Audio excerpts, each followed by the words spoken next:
Okay.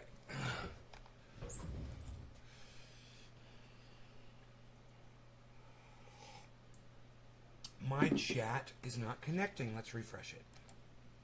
I don't know what's up with the chat. What's up with the chat today? There it is.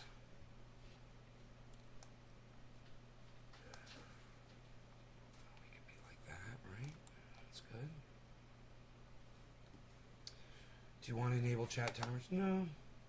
No, I don't need to remind you guys to share the video around anymore. You guys do it on your own if you want to.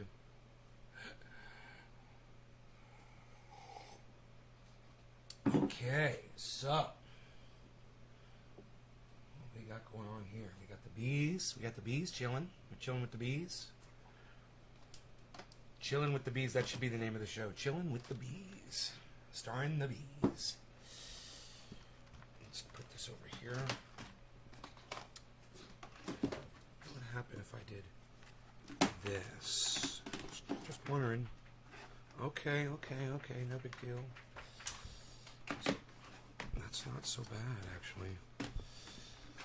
Okay. Huh. That's not so bad. Good idea. You can go like that. That's cool. Alright. Just woke up for Kafefi. Orca, where have you been, buddy? You don't come to the show too much anymore, do you? You must be busy swimming in those oceans, huh? There's Nick. There's Enoch. Hey, some of my favorite boys ever. Hey, look at this. We got Sean. We got Nick. We got Enoch. I couldn't be happier. Look at you guys. Hey, Dave C. Look at that. Even better. My 4 favorite guys. Look at that. Orca, Nick, Enoch, and Dave. I love it. Dude, if we did a show every morning and all 4 of you were the first ones here every morning, I mean, of course Debbie's going to beat you, and that's fine.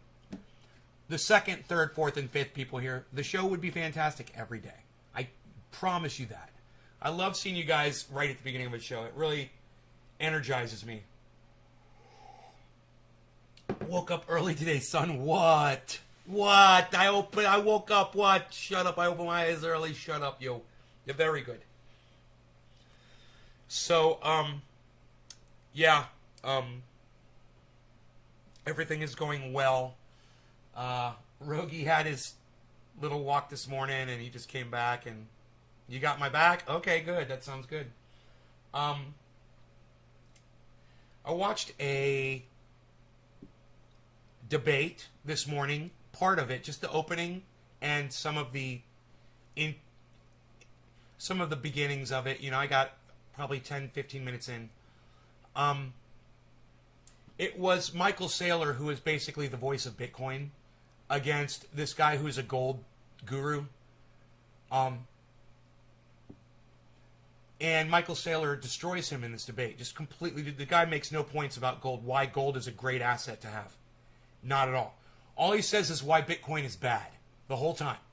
Well, Bitcoin is bad because of this, because it's bad, because it's this, because it's bad, because it's this, and it's bad. And Michael Saylor's like, well, Bitcoin is good because of this, and gold is shit because of this. And that guy doesn't even mention gold, and he's there to defend it. At least, that was the part of the debate that I saw.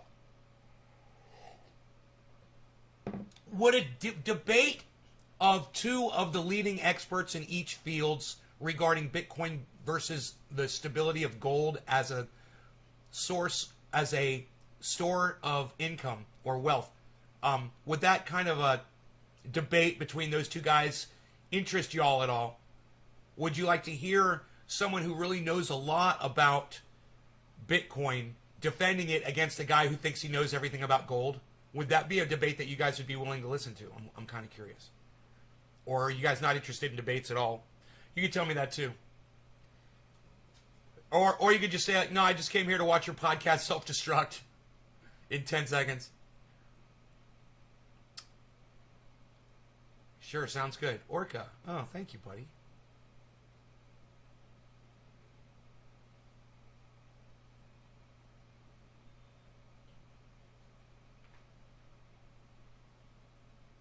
Sometimes I wonder if whenever I stop talking, if some of y'all are like, uh-oh, did he just ask us something and I wasn't paying attention? Maybe.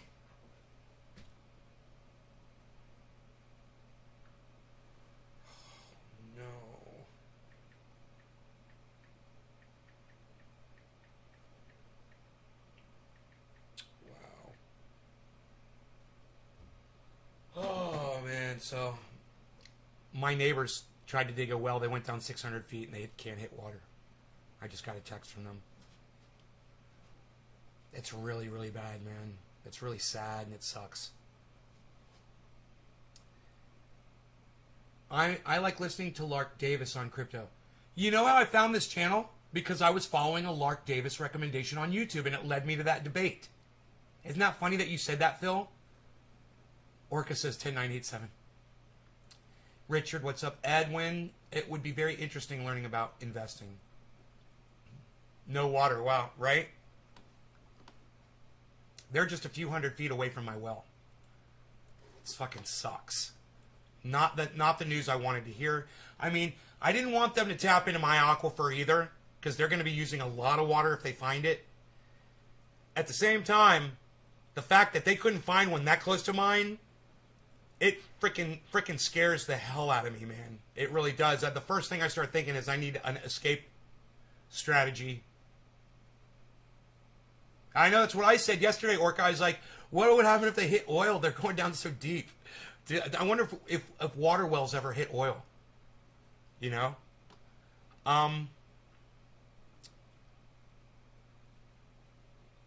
Okay. So I think you guys...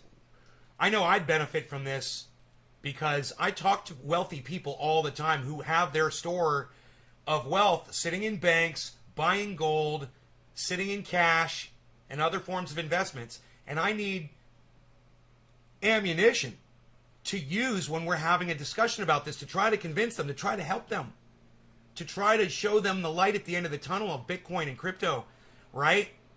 Well, this conversation does the job. I think it's a 2-hour debate, and I only got a few minutes in, and they already he totally makes his case in less than a half hour. Didn't you ever watch the Beverly Hills? Dude, he wasn't drilling for a well. He shot the ground with his super bullet, bro. Who knows how much gunpowder Jed Clampett puts in his musket, bro? You know, he could have shot that bullet, went all the way through the earth and came out the other side. That was fucking Jed Clampett, bro. I believe that my well goes down about 400. I think it's 460. I am way above where they were. I'm way above. Not only that, my well starts 100 feet above them, ground level wise. My well is 100 feet above theirs. So they got an extra 100 feet down. So consider it really 700 feet down from where my well is. Oh, I hate talking about it, man. I start feeling sick now. This is a new thing.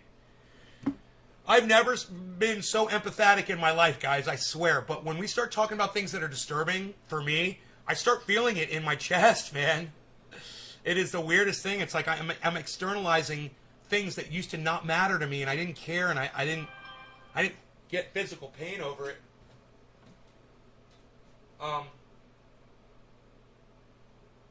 Ryan Spinell just liked my video. This podcast will self-destruct in 10 seconds. Thank you, Ryan, for liking my video. Love that you do that while I'm live, bro. Okay, how deep is your well? Is your well? How deep's your well? How much water's left? 'Cause we're living in a world that's dry, needing some rain. Okay, I'll stop. I'm sorry. I've always wondered if cryptocurrency is as stable as gold because it's all online. It's a great question, right? It's going to be answered here in a second. You grew up watching that show. By the way, you turned 37. Okay, Orca, happy birthday. All right, well, here is the video, and I got 20 minutes in, and I stopped because I had to get on with my day. But basically, the video is...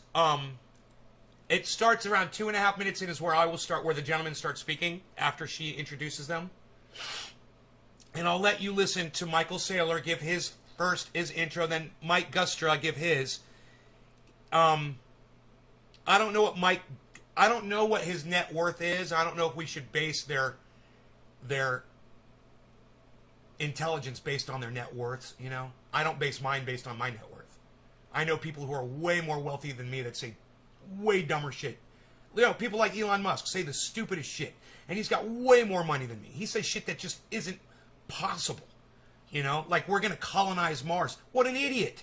Only an idiot would think that, right? So there are lots of people out there with a lot more money than me that are dumber than me. So your net worth doesn't necessarily dictate how intelligent you are. It dictates how greedy you are, how much drive you have to be more greedy. You know, like, unless you see somebody who is ultra philanthropic, and what they're doing is trying to generate a bunch of wealth so they can help a lot of people, you don't see too much of that. You don't see someone giving away the bulk of their wealth as charity. Hey, I'm going to keep like $5 million, and I'm going to give out the other $1 billion. You don't see anybody doing that.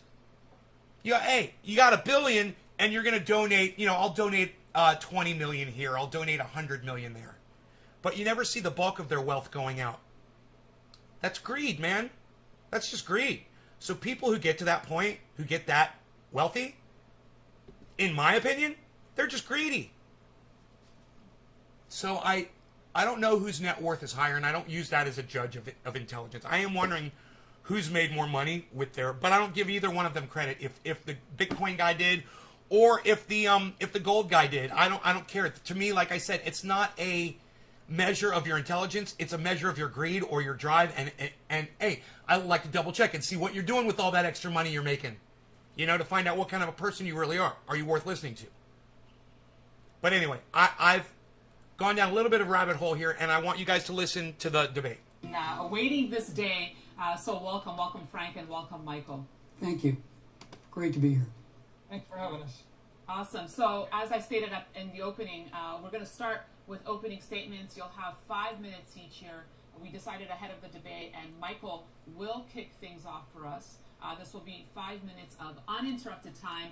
Please consider it your blank canvas, in a sense, to set the statements you'd like to make during this debate. Michael, please kick things off for us here. Thanks, Danielle.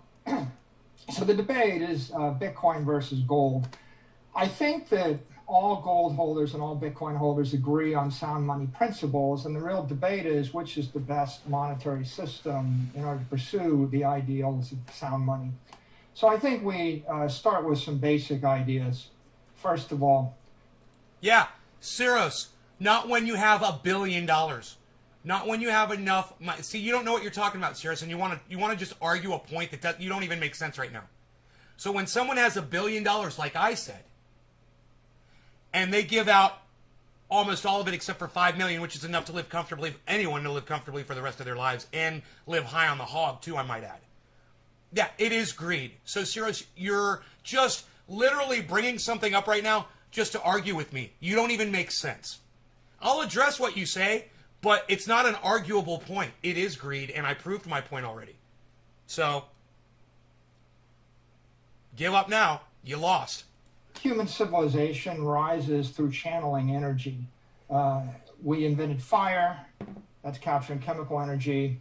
Then we build our cities next to rivers. We're capturing water, and we're channeling gravitational energy. The aqueducts were critical to the Roman civilization. When we compress air in a canister, we're channeling pressure. Electric systems and batteries are channeling energy. Lasers are channeling photons. If we want to better the human condition, we need to be able to capture, store, and channel that energy. Money is energy. Money's a store of value, and it's also a technology that allows us to trade that energy over time and space. So if we look at the history of money, we've gone from commodity money to coinage of those commodities, to notes represented by that money, to fiat currency, and now we have cryptography as a basis of money. Now, sometimes gold advocates say that gold is the ideal money. Well, really, the ideal money, if God came down and God waved his or her hand and created... I love how Michael Saylor acts like he knows what God would do. Just think of the balls of what it takes for him to say what God would do. Oh, come on, Michael. You don't know how God would think, do you? That would mean that you are a god.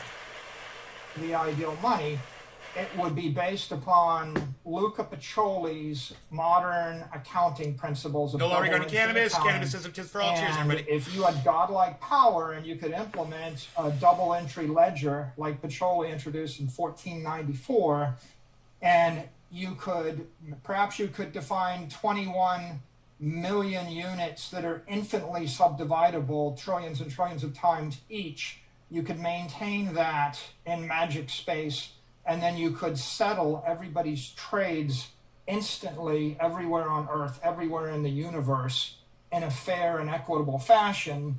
That would be a good money.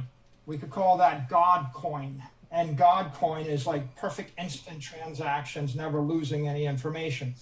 Well, the next best thing that we've invented as humans is Bitcoin. So Bitcoin's the most efficient monetary system we've yet to implement successfully. It's 21 quadrillion Satoshis, 350,000 transactions a day. It costs about 10 basis points of the monetary network to clear those transactions and to secure the network. And it stores the value and provides security to everybody on the network effectively for free after those transaction fees. Bitcoin's the most disruptive force in the century. In 12 years, it grew to $1 trillion in monetary value. That beats Google, Facebook, Amazon, Apple, and the like. That's the market sending us a message. It's the next chapter in the mobile wave. We digitized our photos, we digitized our videos. Now we're going to digitize our money, and our currency and assets are going to flow to billions of people. Money is collapsing. We've got a massive inflation problem. We're losing 1% of our value in currencies every single month. Humanity, without an effective, strong money, is like a type 1 diabetic without insulin. You can't store energy, you can't create fat, you're going to starve to death. Without delivering effective money to the human race, everybody's going to either economically freeze or starve to death. Violence and misery are going to follow. Gold's not a solution. It's not practical to distribute gold in small quantities to 5 billion people. Bitcoin is a solution. It is spreading at more than 200% a year. We're adding 3 million users a week. It's accelerating. If I wanted to give knowledge, music, and money to the world, in the 19th century, you did it with books, pianos, and gold. They're now antiques for the elite. In the 21st century, you're going to use the internet platform and Bitcoin, and you're going to provide iBooks and Google and YouTube. You're going to provide Apple Music and Amazon Music and Spotify to everybody, and you're going to provide Bitcoin as an asset for everybody. Gold used to be the best solution. It isn't anymore. The time has come to pass the torch from gold to Bitcoin. Bitcoin's humanity's first effective engineered monetary system. It's as profound as our rail networks, our road networks, our electrical networks, our telephone networks, and the internet. Bitcoin can and will deliver the virtues of strong money the gold idealists have long hoped for. Michael, thank you for your opening statements. Now we'll go to Frank Justra with your opening remarks. Please, 5 minutes, Thanks, Daniela. uninterrupted time. Thank you. And Michael, thanks for agreeing to this debate. And congratulations on your Bitcoin position. You've done very well. And I'm looking forward to exploring the facts. Okay. So as I've said a number of times recently, I don't have a problem with Bitcoin. I think it's here to stay in some form or some value for some purpose. I'm not sure what that purpose is yet. I do have quite a few issues with the way you and others have made certain claims about Bitcoin. And I want to point out the risks that exist but are never addressed. And I want to defend some of the statements that you've made about gold. And in doing all that, I'm hoping to draw a distinction between what Bitcoin is, what it isn't, what maybe it aspires to be. Understanding that distinction is very important because you need to assess that distinction to assess its risk profile and therefore where it fits in any given portfolio. I think our viewers deserve to know that risk, and they need to know how that distinction happens between gold and Bitcoin. I don't think Bitcoin is a safe haven asset yet. I think there's a very good chance it never will be. I think it may aspire to be, but aspiring to be something doesn't make it so. And, sometimes I dance around the living room in my underwear, but it doesn't make me Madonna. So as far as your claims on gold, I'm not really sure. I don't think Bitcoin is a safe haven asset yet. I think there's a very good chance it never will be. I think it may aspire to be, but aspiring to be something doesn't make it so. And, sometimes I dance around the living room in my underwear, but it doesn't make it so. And, sometimes I dance around the living room in my underwear, but as far as your claims on gold, I'm not really sure what you're trying to achieve by disparaging gold. I mean, I think it may aspire to be, but aspiring to be something doesn't make it so. And, sometimes I dance around the living room in my underwear, but it doesn't make it so. And, sometimes I dance around the living room in my underwear, but it doesn't make it so. And, sometimes I dance around the living room in my underwear, but make it so. And, sometimes I dance around the living room in my underwear, but... Just so you guys know, the guy who says he dances around his living room in his underwear, that's the gold guy. That's the gold guy. Sometimes he dances around his living room in his underwear, but it doesn't make him Madonna. But he still does it. That's the gold guy. Hey, Wesley, if you don't like it, you can leave. All right? If you think my show's ridiculous, or if you think me repeating something over and over again is ridiculous, you can leave. All right? Bye. Sorry you don't like my show. It doesn't make me Madonna. So, make it so. And, sometimes I dance around the living room in my underwear, but make it so. And, sometimes I dance around the living room in my underwear, make it so. And, sometimes I dance around the living room in my underwear, but... My point is this. If you're going to say something as obnoxious as that, if you're going to paint yourself to look like a little gold dust pixie dancing around in your underwear, how the fuck are we supposed to take anything else this guy says seriously?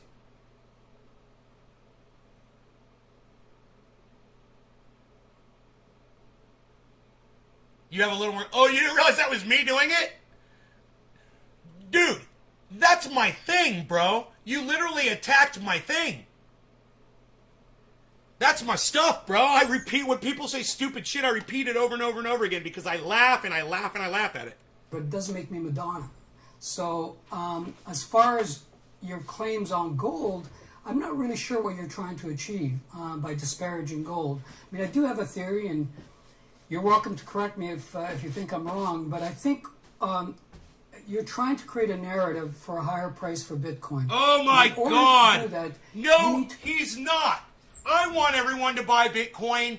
I want everyone to buy Bitcoin and make the price go up too. But I'm not going to lie to you to get you to do it, and neither is Michael Saylor.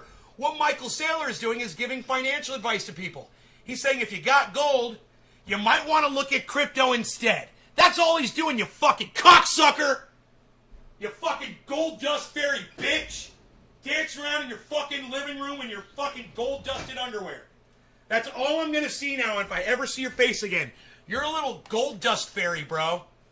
We've probably snorting lines of ultra potent gold, it's so ultra potent. And when I snort it, it is so ultra potent I can only snort half a line of my gold dust powder before I dance around my living room in my gold panties and I twirl like a ballerina on Broadway.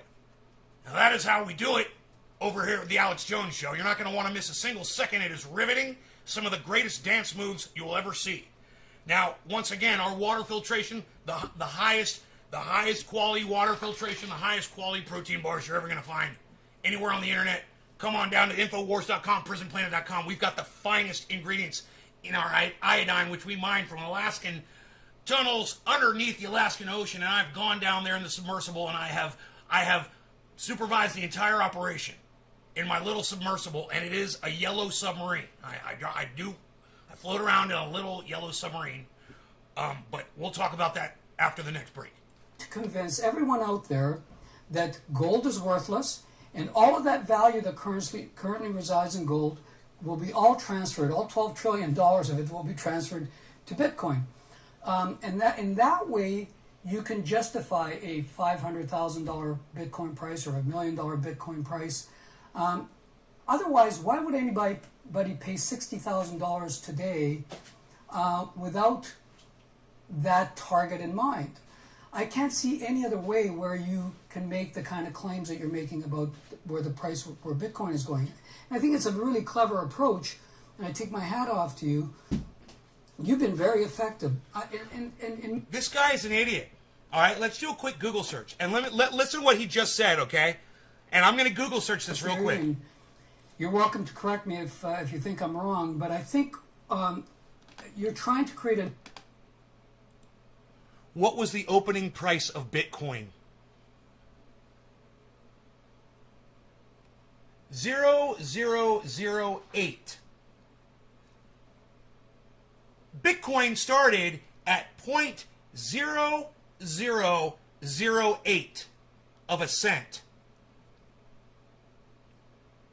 Or of a dollar, whichever that is. 0.0008. 0008. So just remember 3 zeros and then 2 zeros on top of each other. 5 zeros to make 0008. That's where Bitcoin's value was when it started. Bitcoin's value today is over $50,000. How many times more is 50,000 than 0.0008? I don't know. 0.0008. Okay? 50000, and that's not even the total value of Bitcoin, which is even higher than that, divided by 0.0008 equals. Okay. Bitcoin's value since this has started, I'm going to show you this number so you all can see it yourselves. Oh, wait. Hold on 1 second. 1 second here.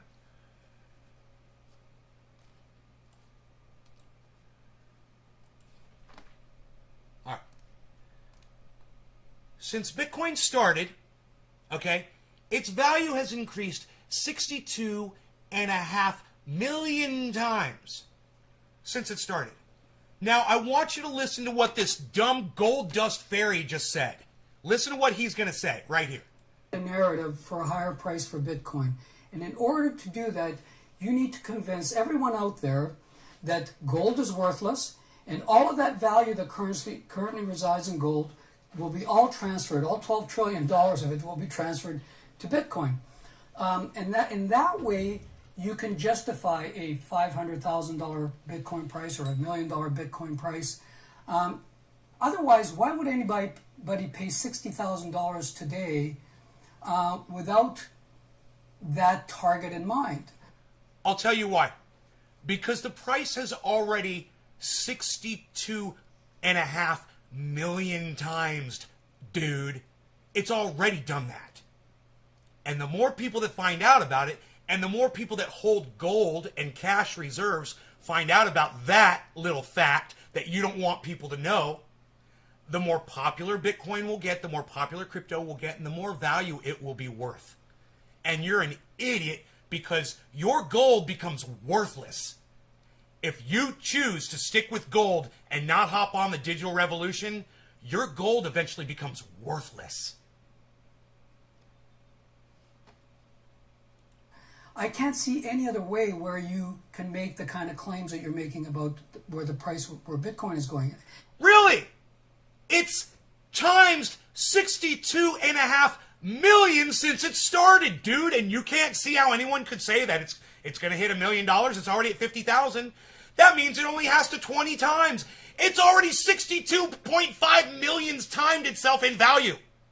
Unless my math is incorrect, it seems like it would be. But geez Louise, it did start at 0.0008, which is minuscule, microscopic compared to $50,000. I mean, Correct me if I'm wrong, folks. Tell me if my math is wrong here.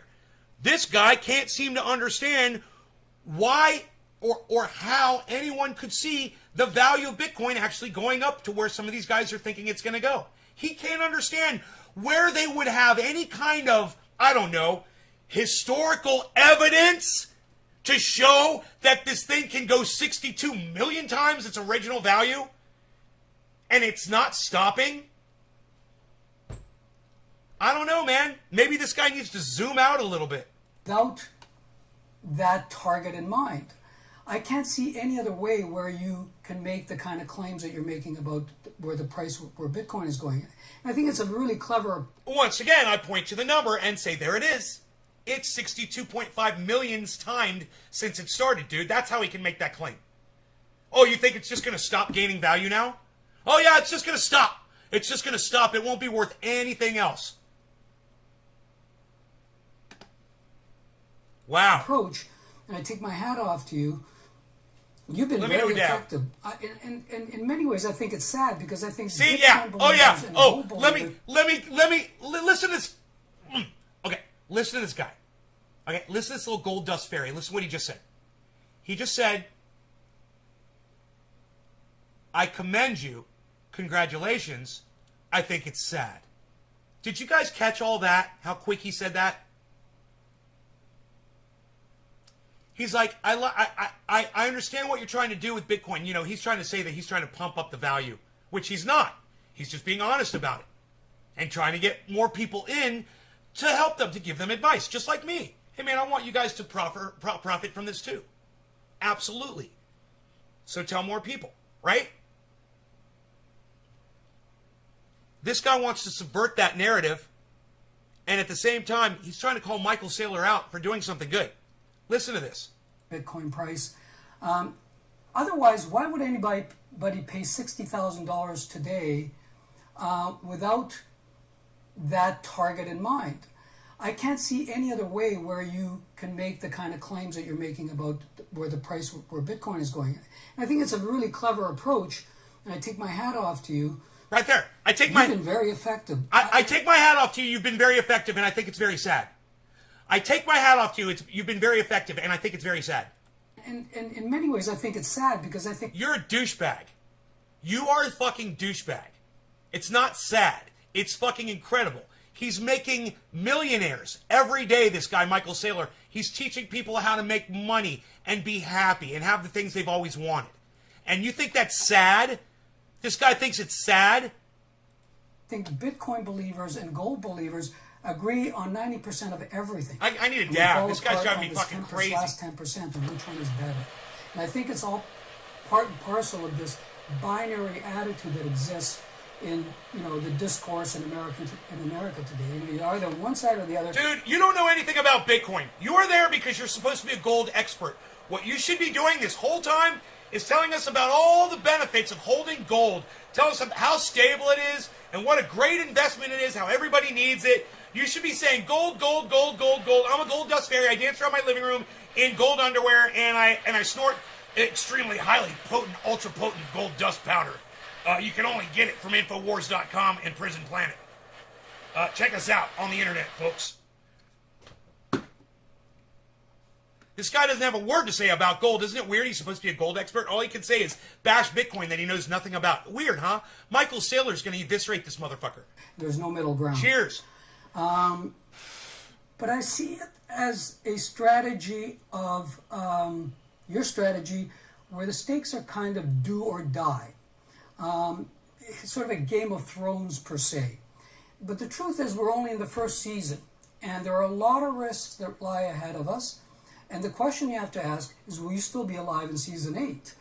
And I just don't think... Bitcoin started, what, 2008? 2006? What was the year? 2010.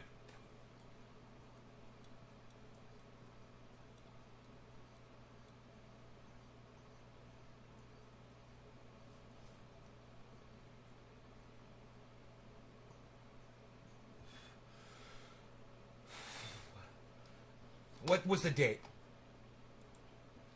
date of the opening of Bitcoin?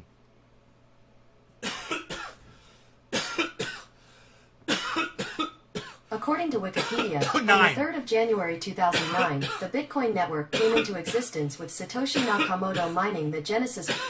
2009. He says it's the first season. Dude, I don't know if this guy realized it's 2021. So, listen to this idiot say that we're in the first season of Bitcoin. We're in the first season of Bitcoin. That lie ahead of us. And the question you have to ask is, will you still be alive in season 8? A strategy where the stakes are kind of do or die. It's sort of a Game of Thrones per se. But the truth is we're only in the first season. And there are a lot of risks. But the truth is we're only in the first season. But the truth is we're only in the first season. But the truth is we're only in the first season. But the truth is we're only in the first season. 2009, guys. Bitcoin started in 2009. It hit the market at 0.0008. It immediately went up to 0.08.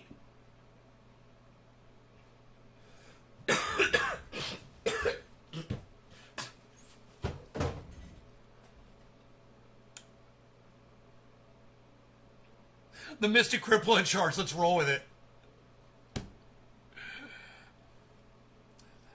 Quite a 180. Okay. And there are a lot of risks that lie ahead of us. And the question you have to ask is, will you still be alive in season 8? And I just don't think you... Hey, man. How many years has it been since 2009, guys? My math is horrible.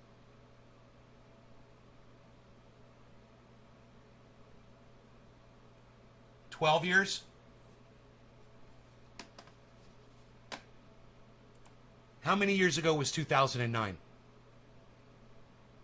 I'm lazy. 12 years ago. So,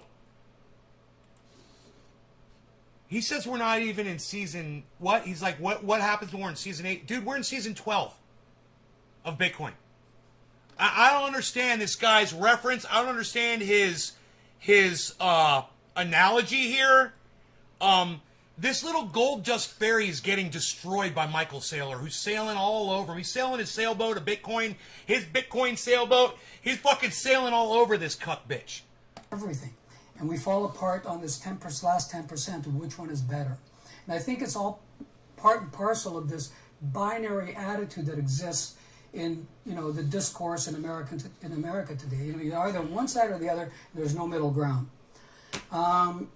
That's bullshit, dude. I got friends that hold gold, and I'm fine with them, man. I don't hold it against them. They want to hold on to gold, precious metals, that's fine. They think it's a great investment. It was just never been my thing. Anybody can invest in whatever they want. The point is this.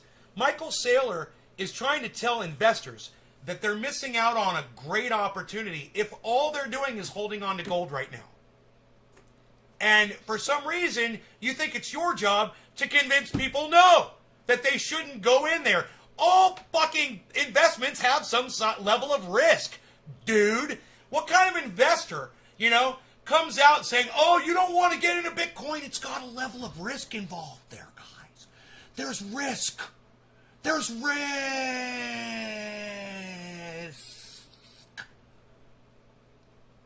Yeah, we know. It's an investment. That's what investments are. My company could go out of business tomorrow. It's the risk I have in being invested in. I could take all my money out of my company today. I could sell my shares today and get out of it. Oh my God, I could get out of it. Or I could take the risk and stay in and, keep, making a lot of money doing it. I think I'll stay in. But I see it as a strategy. Forego the risk. Your strategy, where the stakes are kind of do or die. Bullshit. It's sort of a Game of Thrones per se. But the truth is we're only in the first season. And there are a lot of risks that lie ahead of us. And the question you have to ask is, will you still be alive in season 8? We're in season 12. We're in season 12. Think you are presenting the risks that face Bitcoin in order to get there and survive.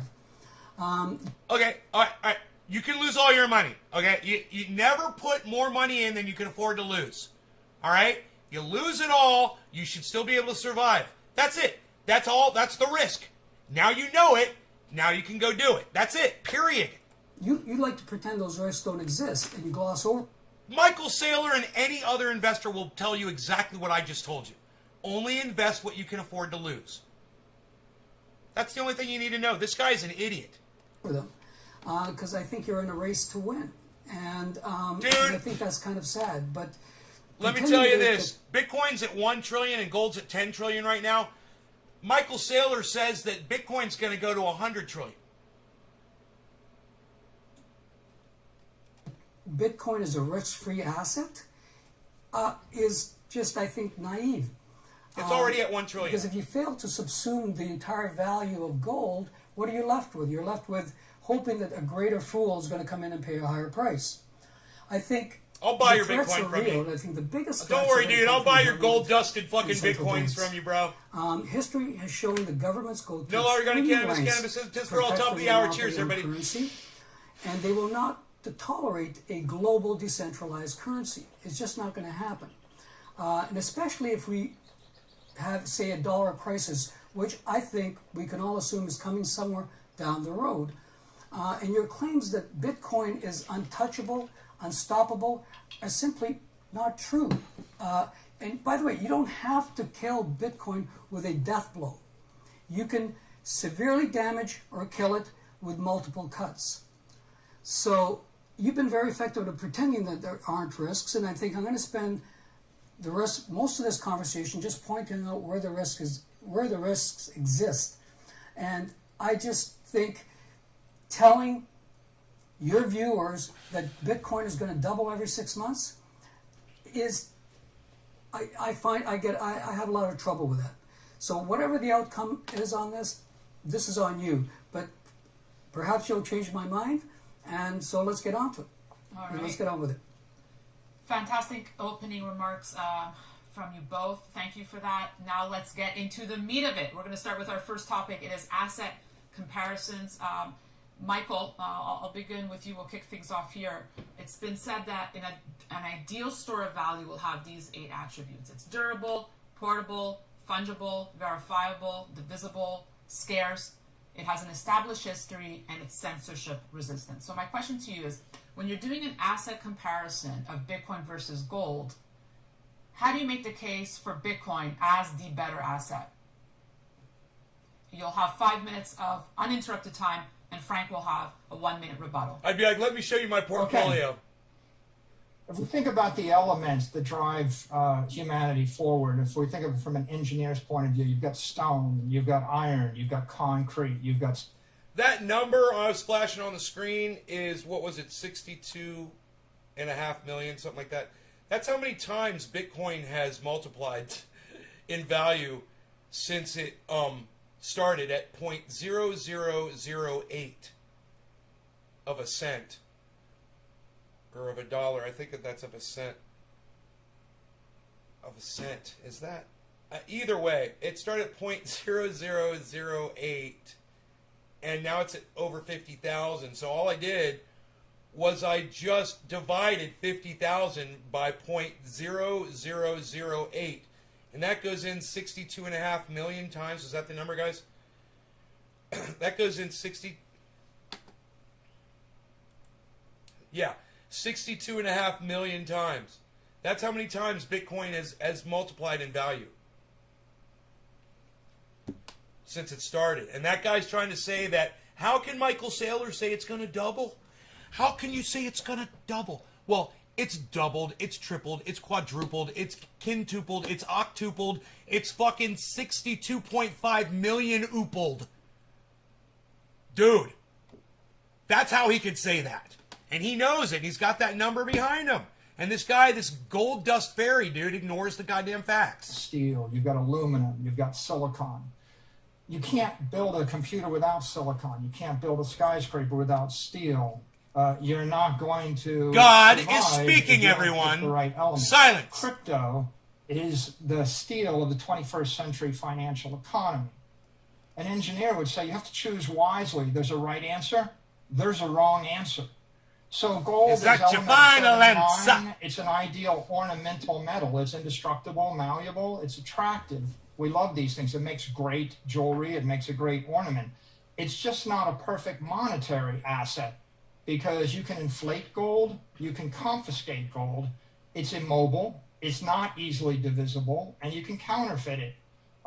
It shows up in the economy in a heterogeneous fashion. Lots of different types of gold coins, lots of different types of gold bars, lots of different types of gold jewelry. And the paper gold itself is sometimes trading at 100 to 1 versus the underlying physical gold, and there's no trusted protocol to guarantee the integrity or the synchronicity between paper gold and actual gold. Don't you think it's funny that the Bitcoin guy knows more about gold than the gold guy does? Think about that, guys. It seems like Michael Saylor has a good understanding of all sources of finances, of all kinds of investing, on all levels. And he understands all of it. He can talk on all of it. Speak on all of it. The other guy hasn't said one thing about actual gold yet. Isn't that funny? All he's done is tried to bash Bitcoin, and he's done it inaccurately and lied about it. And I've proven him wrong. And I'm just a dude. If we compare that to Bitcoin, Bitcoin is not just an asset, it's a network and it's a protocol. People would say it's the world's first global, self-settled, real-time clearing bearer instrument. It is all those things you mentioned. It's decentralized, permissionless, global, immutable, scarce, auditable, instantly transferable, not seizable, highly divisible, mostly everything that gold can't do. The asset itself, secure, easily divisible. It's deflationary. People might lose some Bitcoin. They're never going to add more than 21 million. You can transfer it around the planet. It's transparent to everybody running a node. You can authenticate it instantly from a $100 smartphone. That's makes it the perfected monetary asset of the human race. We've never actually had an asset that clean. It's synthetic gold without the defects of monetary gold. Now, the network itself, it's global, it's open. Anybody can run a security node or a validating node on the network. It's empowering to billions and billions of people. It's vital because it's being continuously upgraded in the software layer and the hardware layer. And it's viral. It's spreading at a rapid rate. Companies, countries, individuals are adopting this. And that makes it, as Nicholas Love would say, anti-fragile. It just keeps getting better. The protocol is the third element of the asset, which makes Bitcoin superior.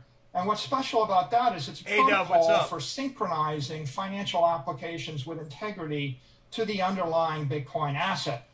When $1 trillion is the monthly California state budget, it won't seem like as much. When a candy bar costs $15, you can have your $15 minimum hourly wage. Right? No currency is risk-free, but I really hope Bitcoin and gold goes infinitely high and everyone can live very comfortably. Medicare for all. My cat Rascal calls bullshit on Mr. Gold God. His name is Gold Dust Fairy, prancing around in his living room in gold panties, snorting lines of gold dust, ultra potent gold dust. We mine it from the darkest, deepest caverns underneath the Alaskan Ocean. Okay. Hey, Billy, what's up? It's been adopted built into Square. It was built into PayPal. And what does that mean? Well, that means that Bitcoin applications, Bitcoin is harder, it's smarter, it's faster, and it's stronger than the gold that came before it. Harder meaning gold has a half-life of 30 years. You make 2% more every year. Bitcoin has a half-life of forever. It's effectively immortal, and it's organically evolving. It's only going to be better in 100 years than it is now. It's smarter because the applications running on Bitcoin are driven by modern software and modern CPUs no longer and modern servers. They keep getting smarter and faster with Moore's law. You can make 100 million calculations a second around the world across hundreds of thousands of different servers on Bitcoin applications. You can't do that with gold. It's faster. You can do billions of transactions at the speed of light on these applications. You can run them 24/7, 365. It's stronger. You can channel high frequency energy.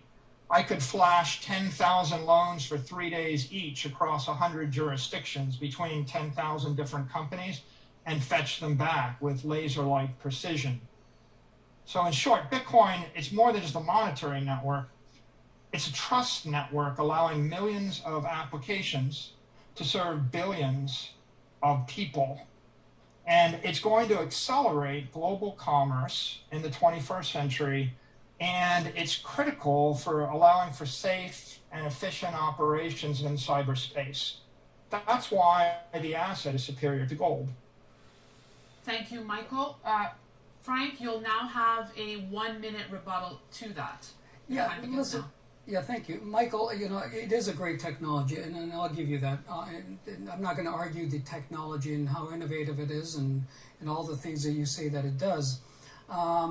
But so far, it's completely unproven that this is going to be effective as a.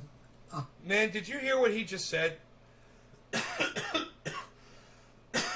Man, Bitcoin's great. I'm not going to argue that it's great. Did you guys hear that? Listen to him say it again. A payment method. Century, and it's critical for allowing for safe. Thank you, Michael. You know, it is a great technology, and I'll give you that. And I'm not going to argue the technology and how innovative it is, and all the things that you say that it does. But I'm not going to argue the technology and all the things that you say that it does. That's the end of the debate. He literally just admitted defeat, didn't he? I mean, you guys heard him say it. I'm not going to argue the technology. It's phenomenal.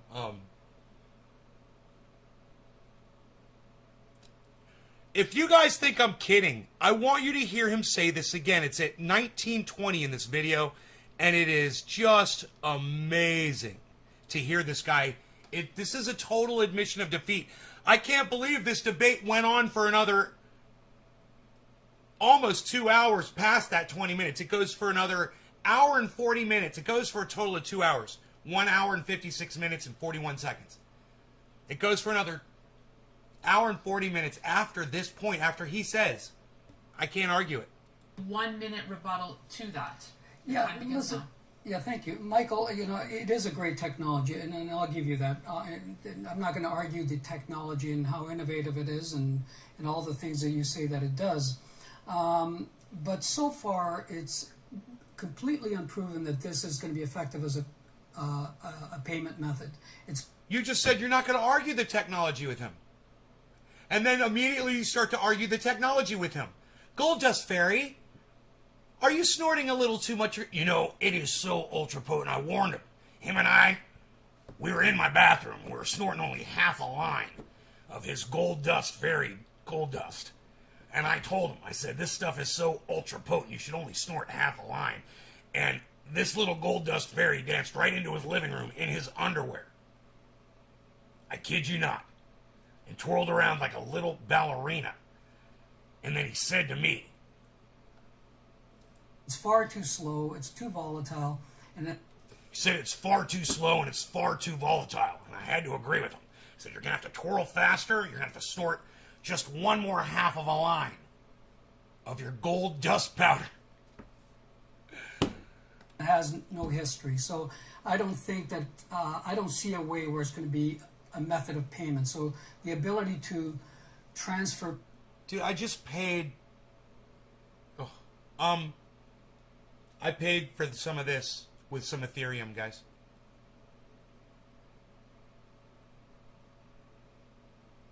Pinoy takes Bitcoin. Well, Ethereum.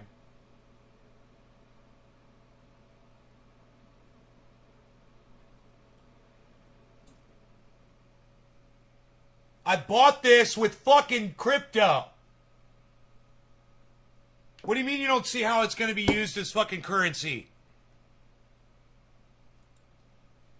So far, it's completely unproven that this is going to be effective as a payment method.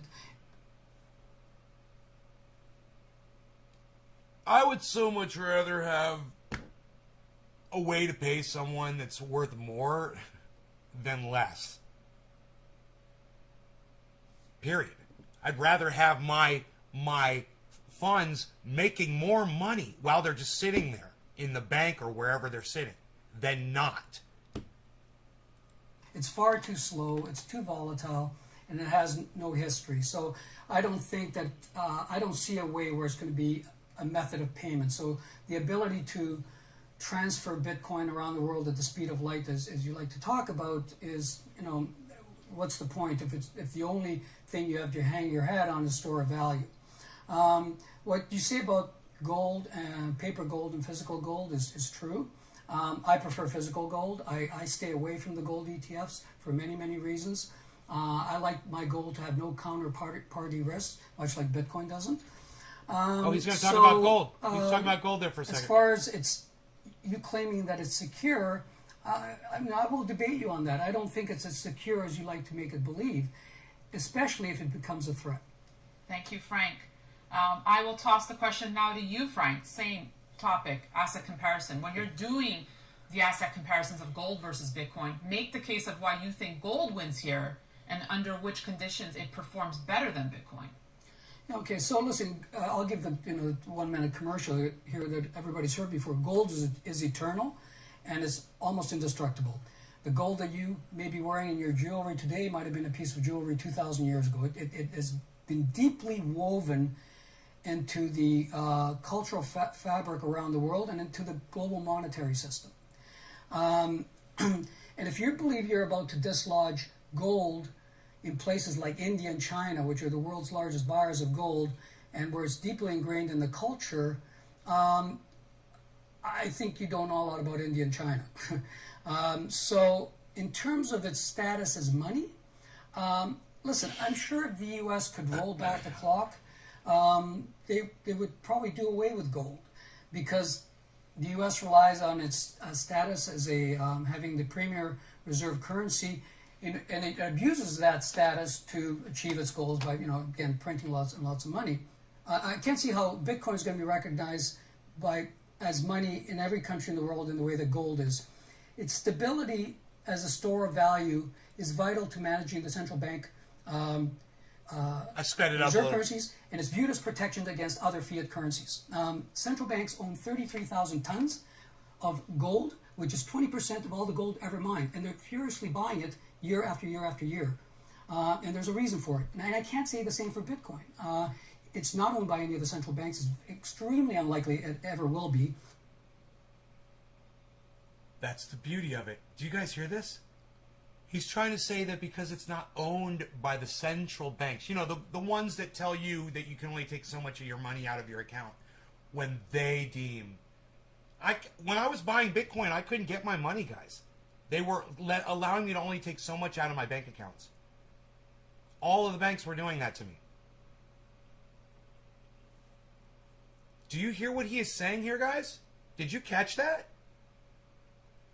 He's saying that it's going to be bad that the central banks won't have control over your finances, ultimately, and be able to manipulate your money. In other words, we're only going to give you 0.025% interest on the money, but we get to own your money, and we're going to do all kinds of shit with your money. We're going to make all kinds of money with your money. That's what he wants. He wants the banks to fucking make bank off of you,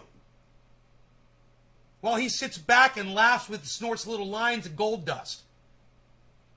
Only half a line, ultra potent. Do you guys want to hear that again? 22 minutes in. Reserve currencies, and it's viewed as protection against other fiat currencies.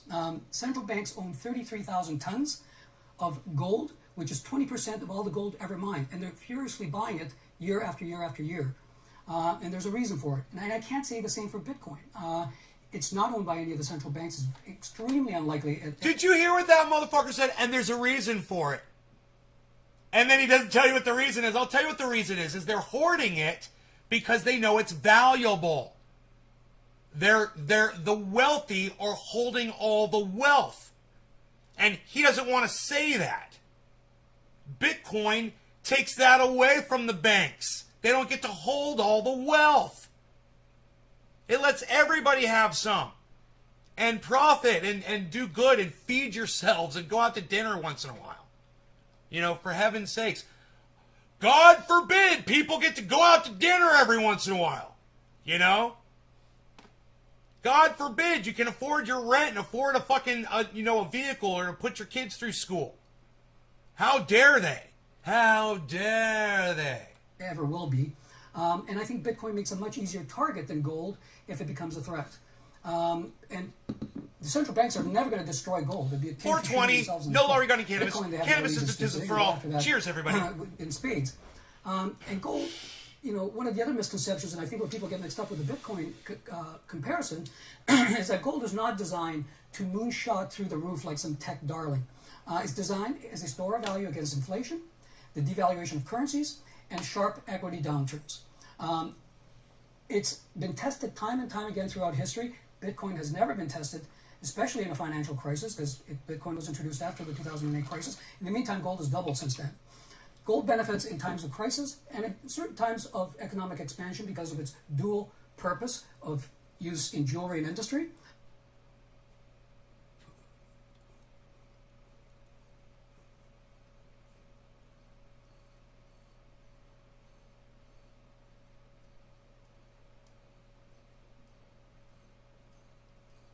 That silly little man just said gold doubled since then. And Bitcoin did this, bro. Gold only doubled since then, and you're bragging about that? Hey, Michael Saylor, you should hire me, bro. I'm here for you. I got your back. You guys want to hear that again? After the 2008 crisis. In the meantime, gold has doubled since then. Gold benefits in times of crisis and the devaluation of currencies and sharp equity downturns.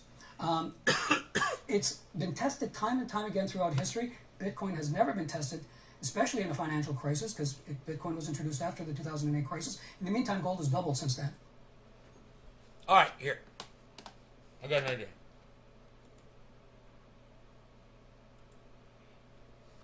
Here we go. Bear with me, guys. Bear with me, guys. I'm not a mathematician. You guys know if there's one thing you know about me is I'm not a mathematician, right? I am definitely not a mathematician. But okay, here we go. Let's go through this, guys. In 2000 and what did we say it was? 8? Is that when Bitcoin began? It was worth 0.0008. Now it's worth over $50,000. It's if you take $50,000 and you divide 0.0008 into $50,000, it goes 62.5 million times. That's how many times Bitcoin has timesed. Like doubled, tripled. Well, it's 62.5 million since 2009, whenever, right? Listen to what he says about gold this is what he says about gold since 2008. It's been tested time and time again throughout history. Bitcoin has never been tested, especially in a financial crisis, because Bitcoin was introduced after the 2008 crisis. In the meantime, gold has doubled since then. Gold benefits in times of crisis after the 2008 crisis. In the meantime, gold has doubled since then. Gold benefits in times of crisis and after the 2008 crisis. In the meantime, gold has doubled since then. After the 2008 crisis. In the meantime, gold has doubled since then. After the 2008 crisis. In the meantime, gold has after the 2008 crisis. In the meantime, gold has doubled since then. Gold benefits in times of crisis and gold has doubled. Bitcoin has 62.5 million. That's a thing. You guys imagine whales? How much money these guys have?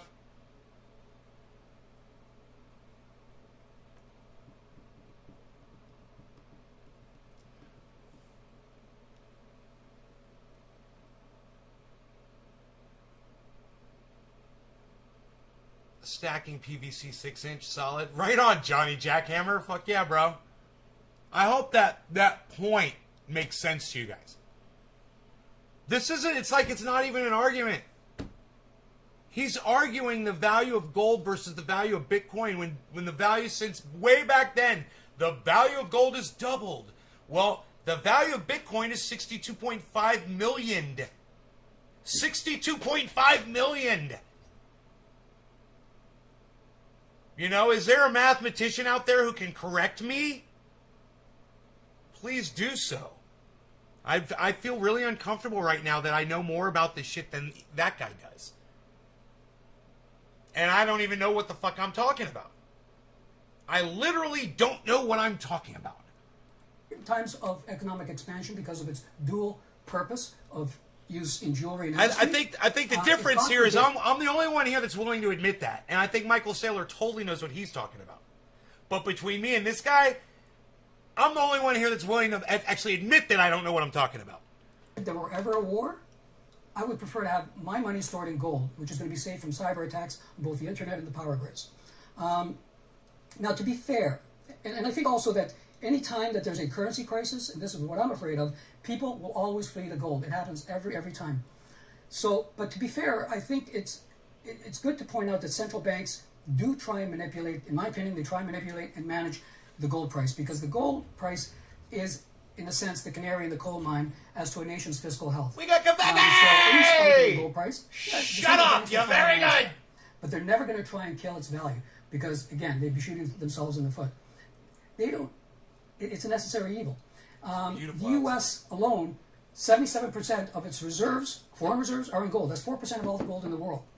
And China's only declared 3%, but again, they're the largest producers of gold in the world, the largest importers of gold in the world, and they're accumulating at a very rapid rate, and no one really believes that what they've declared is truly what they own. They come out every couple of years and surprise the market with increased reserves in gold. But here's the thing, and it's respect with the U.S. dollar that I've a real problem with Michael's approach to promoting Bitcoin, because he tries to have it both ways. On the one hand, what's a business of wrecking shit for other people, Wesley? What are you talking about? Slavery? What are you talking about? Are you talking to me? What business do you think I'm in?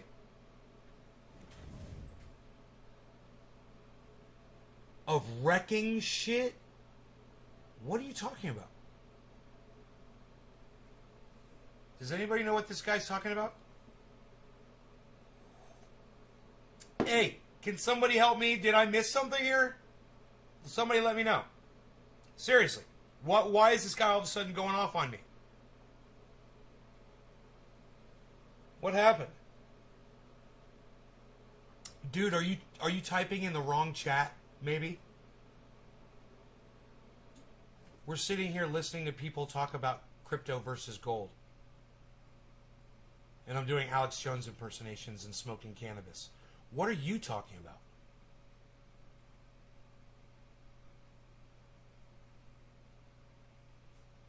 Seems like you don't want to end slavery. You want to become a master yourself.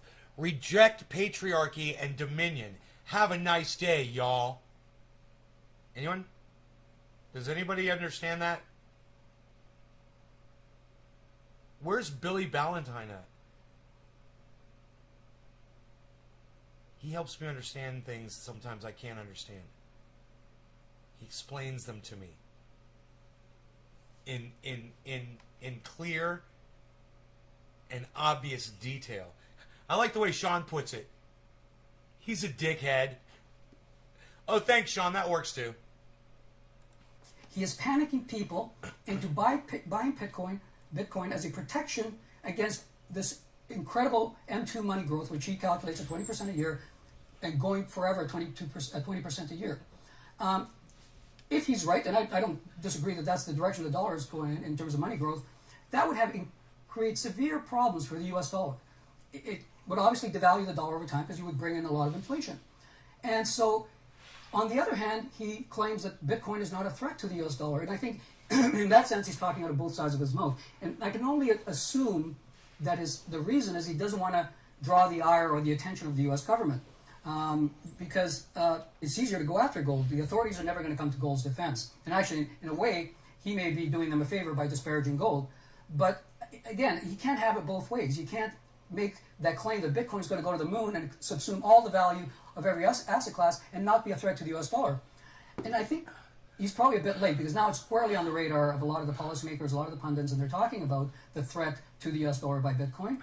And it's going to be monitored very closely as the asset value goes up in price. Bitcoin... Just some wrapping comments, Frank. Okay, I'm sorry. Okay, so listen, there's a lot to be said about the way that Bitcoin is being pitched as a decentralized currency, but it's idealistic to think that the government's going to allow that kind of anarchy. I'm a lover of history and politics. I'm actually very deeply immersed in geopolitics. And I come from the Machiavellian school of thought when it comes to politics and power.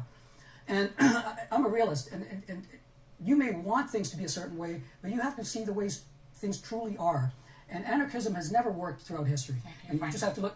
Okay, I've got so much more to say. Well, you're getting into it, but I got to give Michael. It's done. You're a lot of big done. statements there, and I have to give Michael his 1 minute rebuttal. So, Michael, please. Well, hilarious. Frank says Bitcoin's not an effective payment network method, but the point really is PayPal and Square and Venmo are providing billion transaction instant speed of light throughput on top of Bitcoin's network, and so the payments are going to come from the application layer, the layer 2 or the Lightning network.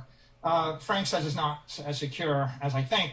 Well, I think crypto keys, or holding the keys to cryptocurrency, is the highest property right that the human race has ever invented to date. We can't have stronger property rights than holding $100 million with password keys in your head or multi-signature keys. Everything else is a weaker property right. I think that the way the world's going to end up, everybody's going to have a selection of currencies in their mobile wallet and assets in their mobile wallet. And they're going to be the top 10 currencies. The dollar will be the king currency, and they're going to use it as a medium of exchange and instant payment on the network. And then there'll be strong assets. The strongest will be Bitcoin. People will have other assets. And Bitcoin doesn't have to be a currency to be successful. The world, and as long as there are successful countries, they will maintain their currency. I think the losers will be the weak assets and the weak currencies. And this is not a currency war with Bitcoin. This is an asset war. And that's why considering whether I want to put my money in gold or Bitcoin is appropriate. Thank you, Michael. We're going to move on to the second topic now, which is risk factors. Frank, I'll begin with you. In December, JP Morgan published a report pointing to the Grayscale Bitcoin Trust, which saw inflows of almost $2 billion, compared with outflows of $7 billion for ETFs backed by Michael gold. This Saylor was is compared fucking October awesome, to bro. December of 2020. I follow him on JP Morgan Twitter. predicts the trend will continue, with gold suffering at the hands of Bitcoin. My question to you is this. If JP Morgan's calculations are correct, it suggests that Bitcoin only accounts for 0.18% of family office assets compared with 3.8% for gold ETFs. So tilting the needle from gold to Bitcoin would involve the transfer of billions of dollars. How do you make a case against this risk? Well, okay, that's easy. And you have 5 minutes. Listen, first of all, and I'm going to have to talk fast here, but I think I don't ever listen to what anybody on Wall Street has to say about things that are more often wrong than they are right.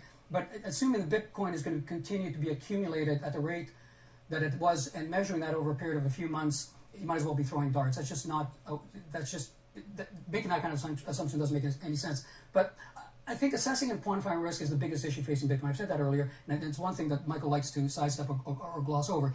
He doesn't feel it's necessary to worry about those risks, brushing them off as black swan events that will never happen. But these risks are real. SAYLOR. And it should be taken into account before buying Bitcoin. And again, I don't think that it should prevent people from buying Bitcoin, but they need to give some weighting to that risk. And as I said, the biggest risk is going to come from central bank and governments. When and if Bitcoin becomes large or popular enough to be perceived as a threat to currency, and especially the U.S. dollar, and they will go work very hard, and this has been proven throughout history, to try and squash that opportunity or severely damage it. Governments need to control their currency. HAF. They need to have that monopoly. After doing the fucking dips and the leg things. Don't see, because they need to manage. Oh, that got me both really fiscal high. and monetary policy, and in order to do that, they have to control Holy the currency. shit, head spinning high. For whether you like High it or school not, high. that's the way it is. And I think that they also need to control taxation, and that's both taxation that's direct and indirect.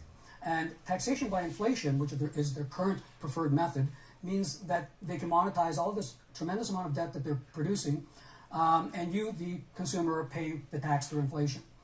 Does he actually believe, does Michael, and here's the question, does he actually believe that the government is going to stand by and allow Bitcoin to subsume all the value of gold, and maybe, and he's also suggested the entire value of the bond market? I just don't know in what universe he thinks that governments will allow that to happen. I think it's sheer insanity. Most guys are down here, Just but you I have to ask reside yourself up this here. every time you look at That's where I gotta be, this pal. sort of a movement is, what happens when the interests of the powerful with the law on their side are pitted against anarchists? And in this case, the anarchists are the Bitcoin. I just don't see how they're going to let that happen.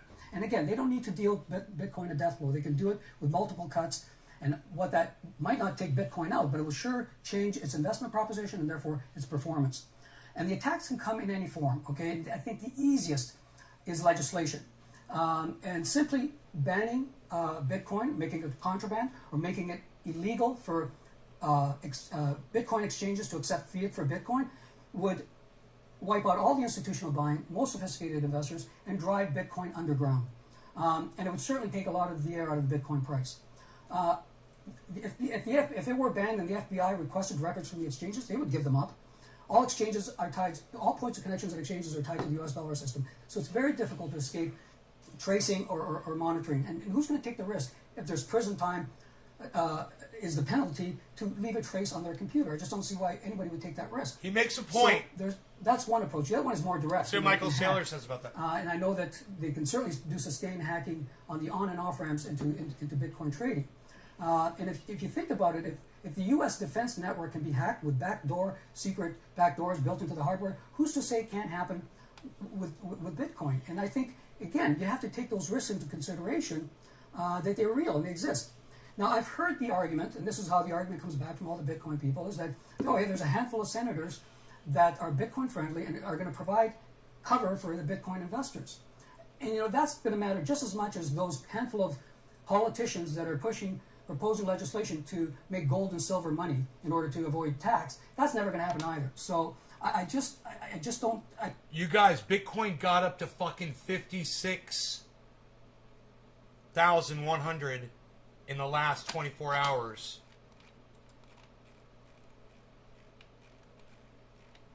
Holy shit. It was at 56,000. What the fuck? What am I looking at, dude? Dude, this is nowhere near that. I don't understand. It says in the last 24 hours, Bitcoin was at 56.1. What? It's at 54.3 right now. I'm so confused right now. 55. 55, 55, 55, 7. It only goes up to 55, 7 here. This says 56, 1. It must have jumped. It must have spiked. And it's not showing on here. But now it's all the way down to 54. So it's gone down, down, down, down, down. All, according to this, for, how long is this? 11? Oh, this is just showing the last few hours. I see what's going on. Hold on. Oh, there it is, 56. There it is. So that was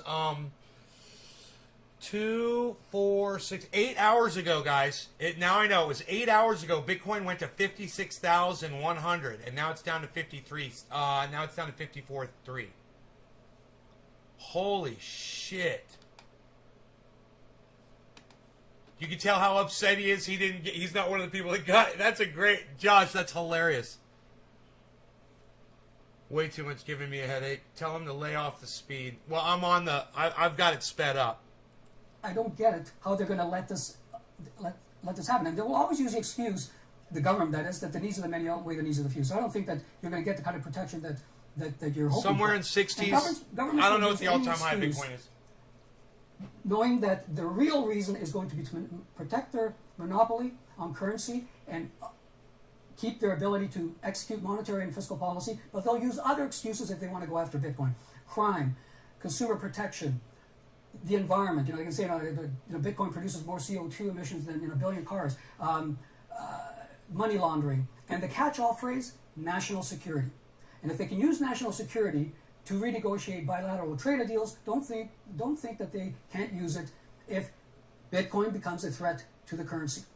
Central banks, again, I go by the golden rule. They own the gold, they make the rule. They have $7 trillion worth of gold. They're not about to allow some other asset class to be a store of value to subsume that value. It's just not going to happen.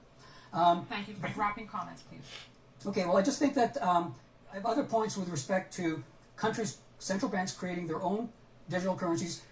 Everybody's looking into China's the most advanced, and they're not going to want the competition. And if Bitcoin gets big enough, they will go after it and eliminate it. And that's just the way the world works. Thank you, Frank. Michael, you will now have a 1-minute rebuttal to that. Central banks don't own any Bitcoin. As soon as one country starts to buy Bitcoin for their central bank, the price is going to rip.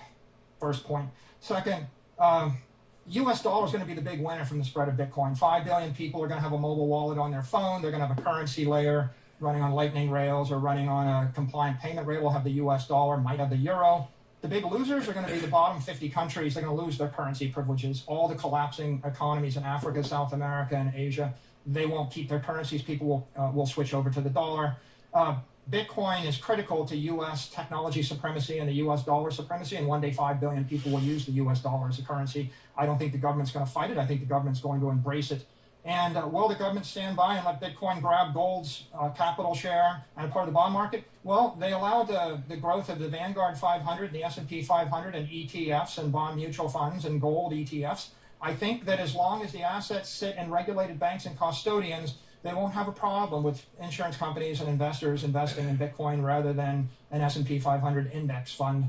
Finally, will there be a political pushback? Well, there's 2 to 3 million people a week that are buying into Bitcoin around the world. Coinbase added 1 million a week in the first quarter just on their platform. Bitcoin's the most popular investment asset in the history of the world. It's the most popular asset in the world. It's spreading like wildfire. By the end of this year, more than half of the U.S. voters are going to own it. I think it'll be politically popular. Thank you, Michael, and you'll get a chance to speak. That's a good point. About this because I'm sticking to this topic here. Constituents. In your question, PayPal co-founder Peter Thiel has said Vote the bums that out. Bitcoin could be used as a financial weapon against the U.S. and that it threatens, fiat money, but it especially threatens the U.S. dollar. So, if it is a real threat, why isn't it conceivable? Why couldn't we see the Fed and other central banks stop Bitcoin? You have 5 minutes to continue your point. I think Thiel's comments were misinterpreted. What he was saying is it's going to be the base layer for the 21st century fintech economy. The lieutenant governor of the Chinese central bank just embraced it as an asset, not as a currency, and said, under proper regulatory regimes, it would be appropriate for an investor to own Bitcoin. So I think the sentiment is evolving amongst leading politicians. Risk factors. Here's my thought about risk factors. Gold invites violence. Alexander, gallivanted around the world to seize gold. Livy tells the story of 1,000 Roman sieges in order to steal the gold. Caesar sacked Gaul to take their gold. Kublai Khan seized the gold. Pizarro seized gold from the Incas. Cortez seized gold from the Aztecs. Charles I seized the gold from all the British nobles. The Prussians seized gold from the French in 1871. Like I said, Michael Saylor knows more about gold than the gold guy does. How hilarious is this? War I, everybody seized the gold. Lenin seized gold from the church in 1922. Roosevelt seized everybody's gold in 1933. Stalin seized the gold with the Spaniards in 1936. Churchill took everybody's gold in 1940 at the onset of the war. At Bretton Woods, the United States seized the world's gold and then, took it hostage. And then Nixon killed all the hostages in 1971. Gold's always getting seized. The problem is you can't secure gold. The cost to secure it goes up with the number of nodes or caches of gold, the value of the gold in the cache. It's regulated. You have to secure it with guns, people, steel, concrete, carbon. It doesn't scale. If you want to stress test it, you ask yourself the question, when I give this thing to 5 billion people, how much is it going to cost me? So gold transportation costs don't scale because the more transactions, the more the value of the transactions, the more jurisdictions, it brings more cost and more regulation, and you need guns, people, vehicles, and carbon. It's too expensive for most transactions. My last drop gold to you, bro. audit won't scale because the more nodes, the more transactions, the more value, the more cost, and the regulators get involved. It's very people intensive. It's infrequent, slow. It's unreliable. It's a risk factor.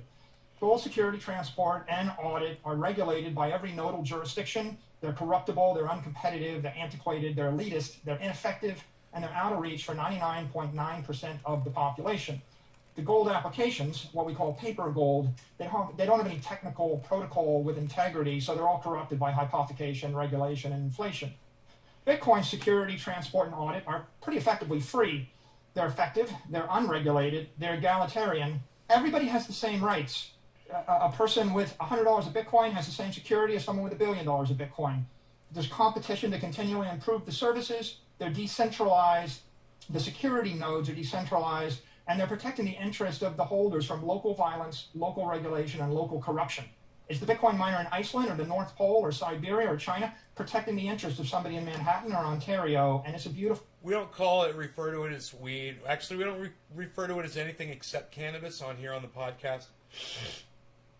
But right on. Yeah, we're totally about cannabis here. I mean, I've been doing cannabis on YouTube for over 10 years.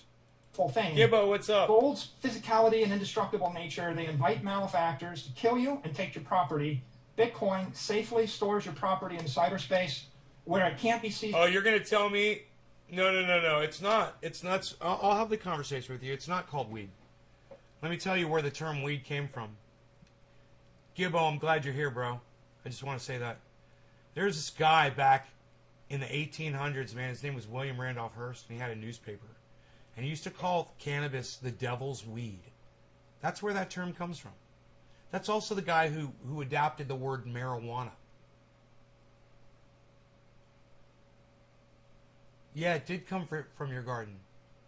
It did come from your garden. The weed, yes, exactly. You don't care? Well, cool, bro. You call it what you want, man. You call it that somewhere else, but you're not going to call it that on my live stream. Bye. Take care, man. It's nice seeing you. I'm not that desperate for viewers. By force, and that encourages... Yeah, I'm not here to serve up trolls. Coercion. What else came from your garden? Thank you, Michael. Frank, you will now have 1 minute Cannabis? for that. Yeah, you're right. You know, there's Yeah, a lot I of need more wars, a lot coffee. of blood and treasure spent on protecting gold over the century, and that's why, you know, Bill making my and case Ed that gold has came real from value. your garden. People have fought very hard for it, and they're not about to give it up easily, and so I'm not sure that makes sense. And again, I prefer physical gold. You keep coming back to the paper gold. The I flower agree pot in some ways man? about paper gold, but I don't think those Okay. things apply to physical gold. The cost to secure it, but listen, again, Have you seen the Plastic Man? you're not accepting the fact that as Bitcoin, if it achieves the value of gold as you're suggesting, it's a sitting duck. It's sitting out in the open and can be easily attacked. I would rather have my money in a safety, my gold in a safety deposit box than out in the open where once it's a threat to the currency, and you can't deny that it's not going to be a threat when you said the U.S. dollar is going to benefit from this. I don't know how you can possibly say that when you're talking about 20% money growth every year now and forever. That's how you destroy a currency. The U.S. dollar is not going to benefit from this. And Bitcoin is not. If Bitcoin pretends that it's going to provide the solution, they will kill it. It's that simple. Thank you, Frank. Thank you for your rebuttal. We will move on to our next topic now, which is historical performance. Michael, I'll begin with you. Bitcoin is appreciating at 200% a year, and you have said we cannot expect it to expand any faster. So one of Bitcoin's biggest strengths is clearly its price performance, but could it also not present its biggest risk? The higher Bitcoin gets, the more fear of missing out trade catches fire. If this risk-taking behavior continues, isn't it causing a risk in and of itself, since the price may be based purely on speculation? You have 5 minutes on this topic. Keep trying, I think brother. Bitcoin's getting much less risky, and I'm going to start with a review of the history here. In the last 1 year, Bitcoin's up 693% versus 4.66% for gold.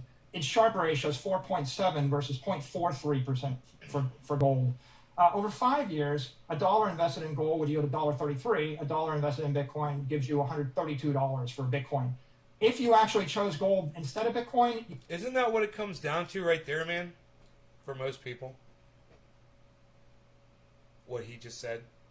That's been my whole point this whole time. I've been waiting for him to say it, actually. you lost 99% of your wealth. It's devastating. Over a decade, Bitcoin's running about 190% on average every year versus 1.65% for gold. And again, the Sharpe ratio is 4x as much. Let's take a century. Well, people know that gold was $20 an ounce, and now it's $1,700 an ounce. My personal portfolio is at 16% on all positions of my crypto, guys. It's at 16% over my initial investment. You could say, well, it's like almost like factor of 80 or 90. But when you actually risk adjust it, you realize there's nobody that actually got that return over the course of the century. 95% of the gold was confiscated in the last 100 years. So maybe theoretically the United States government might have got that gain, but everybody in My worst performer has been Bitcoin forever. And now my worst performer has finally been changed. It's now Litecoin is my worst performer. Russia, China, every country in Europe, everybody in South America and Asia, And that would be the time to buy Litecoin, guys. they all lost their gold. So if you do a risk-adjusted calculation, you find that you invest $1, it should be worth $100, but you Yeah, lost maybe I it, should not check all of it, that. Let me go 95%, see how they're you get doing. $5. And so the real risk-adjusted return over a century is 1.5% per year. It's the Hey, Orbs. We only call it cannabis on my live stream. All right? We don't call it wacky tobacco. We don't call it anything but cannabis. If you want to talk to me about cannabis and call it cannabis, I'll talk to you about it, though.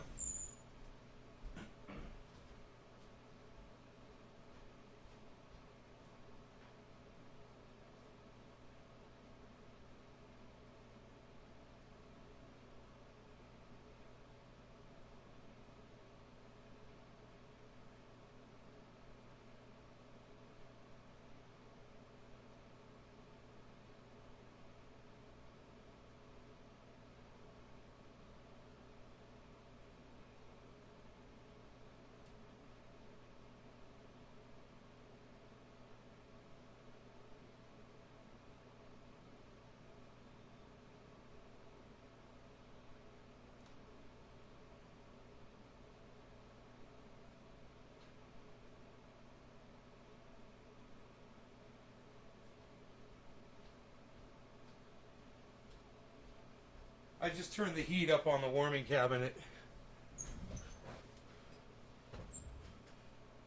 But no, they're not ready to smoke yet. I should have made it warmer, I guess. But let's see, because I got common sense. Yeah, I'm just going to block you, dude. I don't need you in here. I don't need you in here wasting my time. We're listening to something about Bitcoin. You're not any listening better back. than the last decade. It's devastating. You can try me all you want, but I'll just keep blocking you. 2,000 years ago, gold was like 80% of money. Gold was money. And then it slid from 80% to 40%, you know, in the Middle Ages. By the time we get 1940, it's 40, and then 30, and then 20. And today, the monetary value of gold is maybe 5 trillion, half of the gold supply, and the total store of value in the economy is 250 trillion. So you divide 5 trillion and 250 trillion, and gold is 2% of all money. And for that time period, you know, it came with thousands, if not millions, of massacres and seizures. People talk about Bitcoin being volatile, but in the year where Bitcoin went up 693% in 12 months, here are the maximum drawdowns if you look at the end of day closing price on Binance. 13%, 10%, 14%, 11%, 17%, 11%, 25%, that was the worst on 126, 21%, 16%, and 12%. So in fact, in order to get a max drawdown of 25%, to get a 693% advance is pretty historic performance. Bitcoin liquidity has increased by a factor of 10 versus normal days over the past 6 months. You know, we had 6.9 billion trade on Binance 2 days ago or a day ago. So you're talking about $10 billion a day in the spot market. Gold peaked August 10th. Right on, Gibbo. You got there. Thank you, bro. Thanks. I'm using Restream and 3 monitors. I've got 3 monitors, and I'm basically broadcasting all 3 monitors for you to see. And around the time that MicroStrategy announced that we bought 250 million worth. I'm using XSplit broadcaster. The Bitcoin. And I came to this with a completely objective, clean slate. I said, I got to buy gold or I got to buy Bitcoin. But my conclusion was, if Bitcoin works, gold probably won't. And if gold works, Bitcoin won't. So what's the difference? Well, if I'd chosen gold, I would be minus $4 billion today over 8 months versus Bitcoin. It's a $4 billion choice. One is right, one is wrong. As everybody says, gold has a long history of manipulation by governments, banks, and miners. Jim Rickards, the new case of gold, he says the paper market could easily be 100 times the size of the physical market. Quote, there's no doubt we're seeing price suppression through the paper market. Rigging futures is child's play. I respect his comment. Bitcoin's first decade was marked by legendary volatility, there's no doubt. But the assets matured, the network has spread. It's entering its second decade. It's like LeBron James at age 19. The best player is always the most volatile player. If you look forward, what you see is an extraordinary asset on an extraordinary network that solves the problem better than gold can solve the problem. That's why I think it's the right choice, and there's consequence to making the wrong one. Michael, thank you for that. Some incredible statements being made here. Frank, you'll have a 1 minute rebuttal now. All right. Well, I have real trouble with the way you calculate what is happening at any given time between Bitcoin and gold. And I've heard you say this before. Last year, gold showed that it didn't perform versus Bitcoin. Listen, if I chose 1 year periods in Bitcoin over the last 4 years, it would look a lot worse. So you cannot define what the value of gold is based on 6 months or a year of trading. You have to look at it over a much longer time period. That's number one. Number two, I have real trouble with how you calculate your 190% compounded annual growth on Bitcoin. I'll get into that later. But again, I think it's always a function of garbage in and garbage out and how you calculate your returns. Maybe gold isn't used as money today, but it certainly used as a store of value, and it's never failed on that. And again, I will get into that in a moment. In your claim that, listen, you made all these billions on Bitcoin versus gold over a 1 year period, you have to understand what dynamics drove the Bitcoin price up and why gold did not go up. And would you call yourself Dr. Green Thumb? But that in itself does not tell you or No, you want to see the plants though? Here, check this out.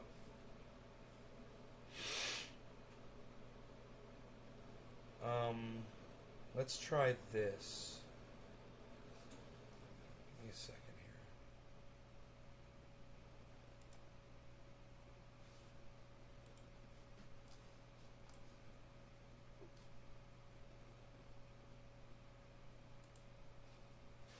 here. Corporate account speaking. Corporate account Simona speaking. Just a moment. Corporate account Simona speaking. Just a moment.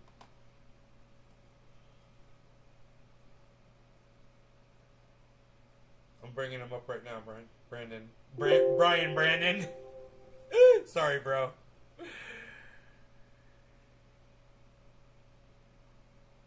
What was the interesting question that Brandon asked? I do not know. Brandon, it's Patricia.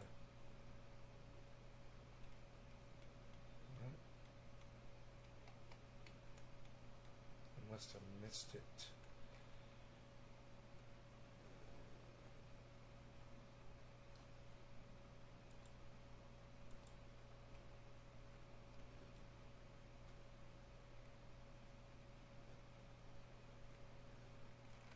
Would you call yourself Dr. Green? Oh, I guess that's an excellent question. Okay.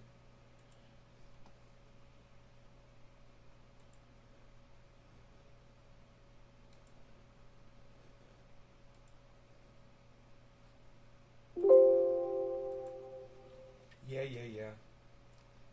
There you go.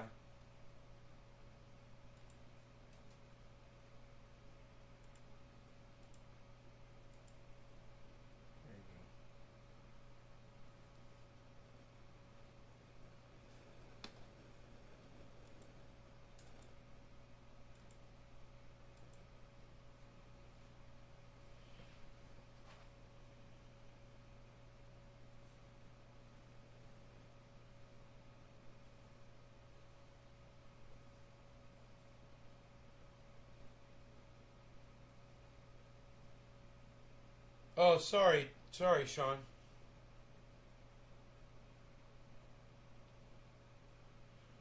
I used the stuff from Liquinox it's in a blue jug. You've probably seen it. It's pretty famous. Fish fertilizer. And I'm also putting on some advanced nutrients, bud candy, some bud igniter. Oh, and a couple other things from Advanced Nutrients. Also some Remo Newts. I'm throwing in the Remo Newts flowering, and also molasses throwing in there with there, and it's all in compost tea. I wouldn't mind going down there and feeding them right now.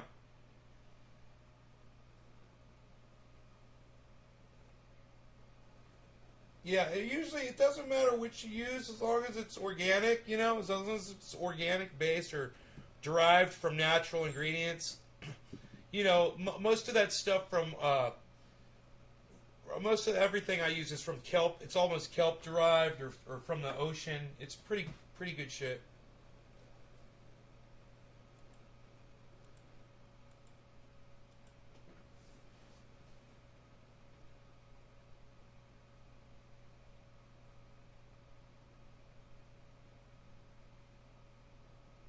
No, I've never heard of Yoakum. I've never heard of Murphy's. I don't think I've heard of Murphy's either. But it doesn't matter, like I said. As long as it's derived from good ingredients, what you should do is have like a vegetable mushroom compost base. And just, you know, put in your bone meal and your blood meal and your bat guano, alfalfa meal. You know, you gotta want to put in potash and Epsom salts and oh, there's so many things you can add. You know, cottonseed meal, fish meal, fish bone meal, mycorrhizae, and the mycorrhizae comes in all those meals too, which is great. And you keep it wet. Homemade, yeah, mine is homemade, bro. I make compost right here in my kitchen. I've got a bag of it right here. What's going in there? It's coffee grounds and eggshells for the most part, and then just rotten vegetables that are in there too. But mostly coffee grounds and eggshells, because I drink a lot of coffee, and the dog has like an egg every other day or so. You know. Just avoid meat and oils for the most part.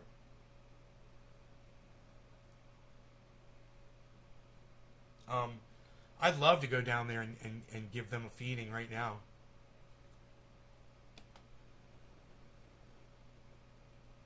Weed killer? No, weeds are good. If you've got weeds growing around in your plants, I usually leave them. They help keep the moisture in the soil. No, that's just, Brandon, come on, that's just fucking stupid.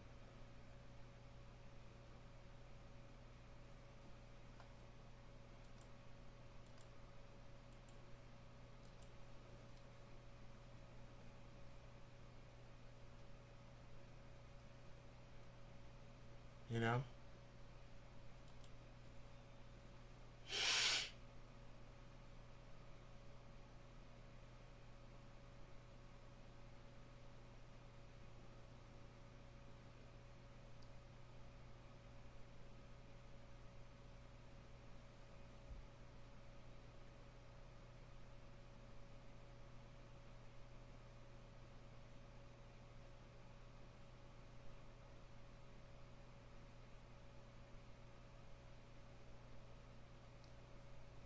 Thank you, hippie chick. I appreciate that.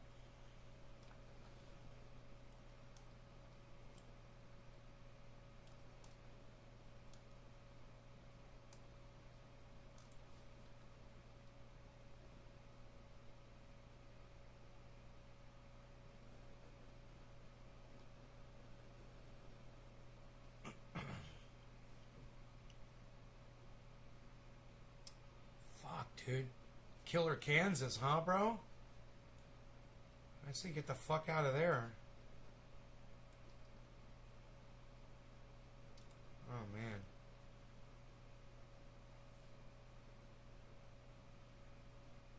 Wow.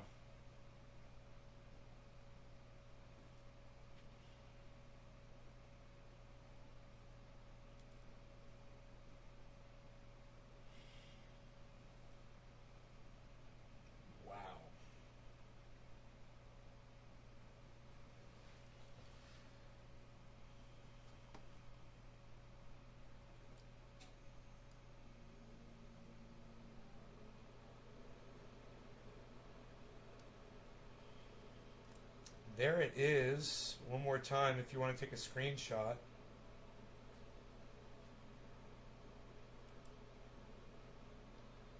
Want another chance? Screenshot, screenshot.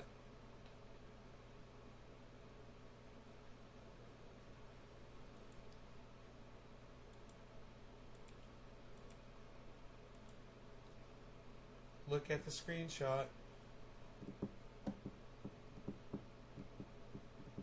What do you guys think? You don't have to give me credit for that. You can just put that on your desktop and enjoy it anytime.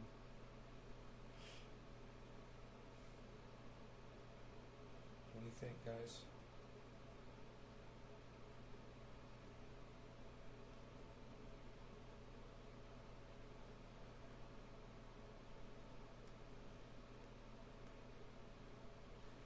Billy.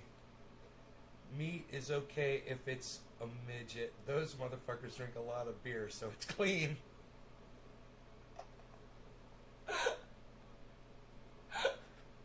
That is so fucked up, bro. You say the most fucked up shit of all time. Oh my god. Ah.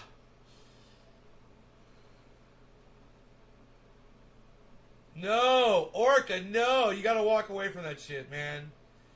Bro, you just gotta walk away from that shit and just stop. Hey,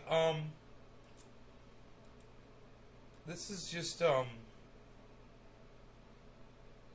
you just have to grab a hold of yourself and,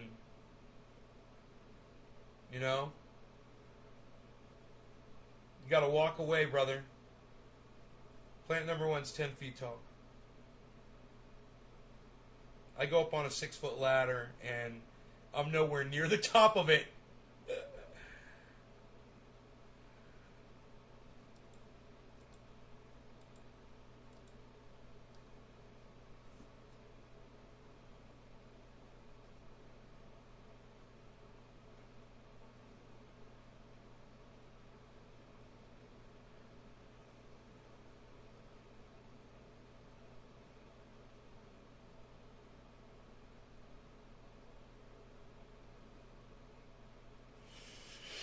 Bitcoin dropped a little bit. It hit that peak and it's been going down. Then it started going up. Then it went down again, and it's kind of getting ready to go back up again, I think. But it's at a low point, believe it or not, guys.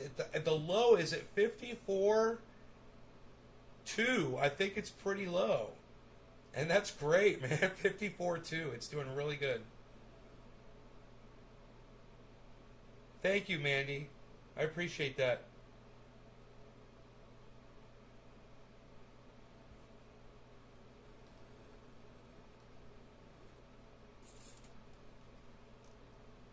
I've got some nice pole beans and tomatoes that are coming up now. Waiting on the zucchini. Hopefully, I think they might be out of season, but they're trying. The zucchinis are trying. The tomatoes are small, too. But I've had a few already. They're tasty and sweet. It's like the kind of tomatoes you would probably want to make ketchup out of. Fruition. Thank you. Is that a banana tree in the back? Mandy, you're too fucking kind. No, it's not a banana tree in the back. That's pole beans. Back there with those wide leaves, those are pole beans producing these. These are all not edible anymore. These are just seed. This is all seed crop right here.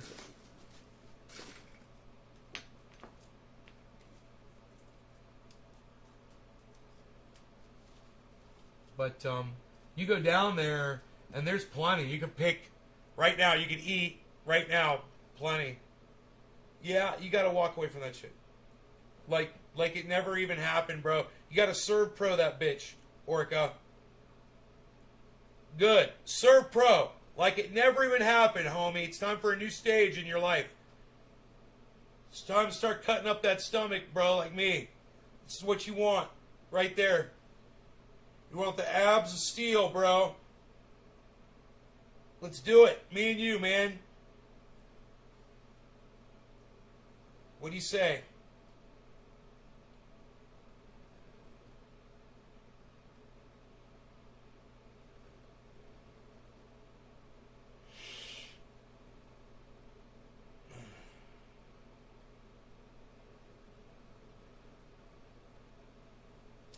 You guys, I stayed for so long because there's so many of you watching for so long, and I really appreciate you all so much. I love you guys. So listen. Come on back. It's 7:10 right now. Come on back in 3 hours at 1 o'clock. Okay, I'll see you guys at 1 o'clock in 3 hours right here for another show. All right, love y'all. Take care. Bye now.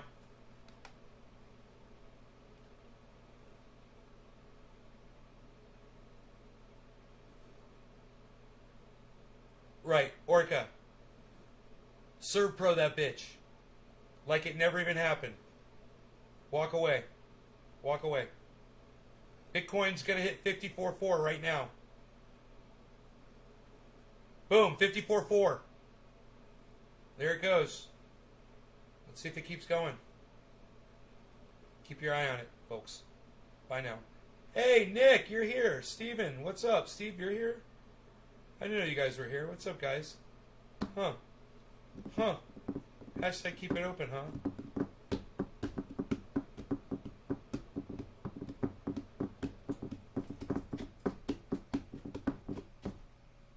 $450, 54, $450.